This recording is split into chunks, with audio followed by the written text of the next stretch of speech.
আমাদের আজকের recipe aloe vera juice.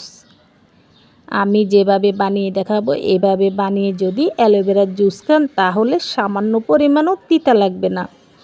এভাবে বানালে অ্যালোভেরা জুস খেতে অনেক বেশি ভালো লাগবে। আর অ্যালোভেরা জুস খাওয়ার উপকারিতা কে কী বললো সেটা জানি না বন্ধুরা, তবে আমার ঘুম কম হয়। আমি অ্যালোভেরা জুস খেলে আমার ঘুম ভালো হয়। তো যাদের ঘুম কম হয় চাইলে আমার মতো অ্যালোভেরা জুস বানিয়ে খেতে পারেন। আচ্ছা দেখুন, অ্যালোভেরা জুস বানানোর জন্য নিয়ে নিচ্ছি আমি 2 টুকরো অ্যালোভেরা। আর এটা নিচ্ছি আমার বারান্দা থেকে।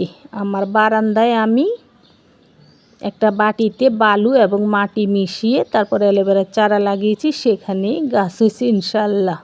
তো এখান থেকে 2 টুকরো নিয়ে নিলাম। এখন জুস বানাবো। এই পাকে বারান্দায় কী কী গাছ আছে দেখিয়ে দিচ্ছি। এখানে মিষ্টি কুমড়া এবং লাউয়ের চারা লাগিয়েছি, একটা নয়নতারা ফুল গাছ লাগিয়েছি, যে অনেকগুলো ফুল ফুটে আছে, পুঁইশাক গাছ আছে, নটার ফুল আছে এবং অ্যালোভেরার চারা আছে। গাছ লাগাতে আমার খুব ভালো লাগে, তো আমি বারান্দায় সব গাছই লাগাই, হোক আর না হোক। আচ্ছা দেখুন, এই অ্যালোভেরাগুলো আমি পরিষ্কার করে ধুয়ে নিচ্ছি। তারপর একটা ছুরি দিয়ে এর আগা মাথা কেটে নিচ্ছি। অ্যালোভেরার জেলিটা ঠিকমতো বের না করতে পারলে জুস কিন্তু তিতা হবে, তো এটা খুব ভালো করে মন দিয়ে দেখে নিন।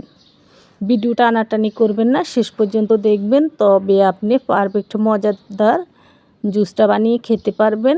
আর এর উপকার তো অনেকেই জানেন। আচ্ছা দেখুন, তারপর ছুরি দিয়ে এর 2 সাইডে এভাবে কেটে নিচ্ছি। দেখবেন 2 সাইডে ব্লেডের মতো একটা ধারালো অংশ থাকে, কাটা কাটা এরকম আর কি, সেটাকে কেটে ফেলে দিছি। তারপর আপনারা দুভাবে এর ভেতরের জেলিটা বের করতে পারেন। একটা হচ্ছে এই যে আমি ছুরি দিয়ে দেখাচ্ছি, এভাবে আলতো করে উপর থেকে চামড়ার অংশটা তুলে ফেলবেন।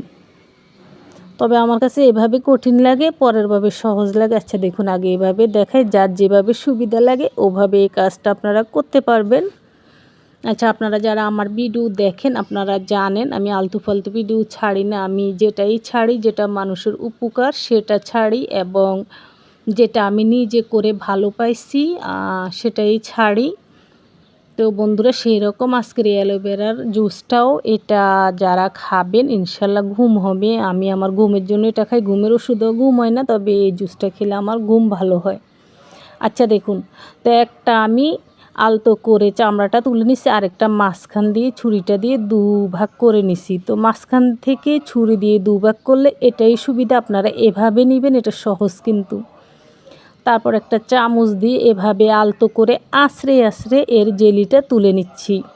একবারে টান দিয়ে তুলবেন না, তাহলে পরে এটা গোলাগুলি করা যায় না, মানে ঝামেলা। এভাবে আস্তে আস্তে তুলে নেবেন, এতে করে জেলিটা একেবারে তরলভাবে উঠবে, আবার তিতো লাগবে না।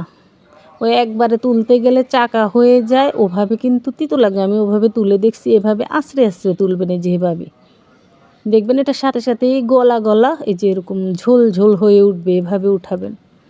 তো এভাবে দেখুন আমি এই অ্যালোভেরাগুলো থেকে জেলটাকে তুলে নিচ্ছি। এই যে একদম সুন্দর করে নিয়ে নিচ্ছি। ছোট ছোট অ্যালোভেরা তো, তাও কিন্তু ভালোই হয়েছে। যে এগুলো দিয়ে আমি মাত্র 1 গ্লাস জুস বানাবো, বেশি লাগবে না। এই যে দেখুন, আমি একাই খাবো, এতটুকু জুস বের হয়েছে। খোসাগুলো ফেলে দিলাম। এই যে এবার এই জুসের সাথে আমি নিয়ে নিচ্ছি 2 চা চামচ চিনি। যাদের ডায়াবেটিস আছে বা চিনি পছন্দ করেন না, না নিলেও চলবে, চিনি না নিলেও এটা কোনো প্রকার তিতো লাগবে না।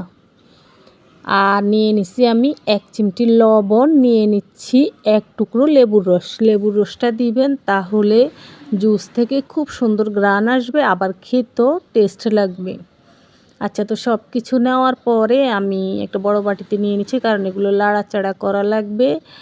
আচ্ছা, যারা ভিডিও দেখে আমার খুদ ধরেন তাদেরকে বলছি, এই বাটিতে আমি সব ধরনের কেকের কাজ করি, যার জন্য বাটিটায় কালারটা বসে গেছে, তবে বাটিটাকে নোংরা মনে করবেন না। আচ্ছা দেখুন, তো অ্যালোভেরা জুসটাকে হ্যান্ড বিটার দিয়ে খুব ভালো করে ফেটিয়ে নিছি।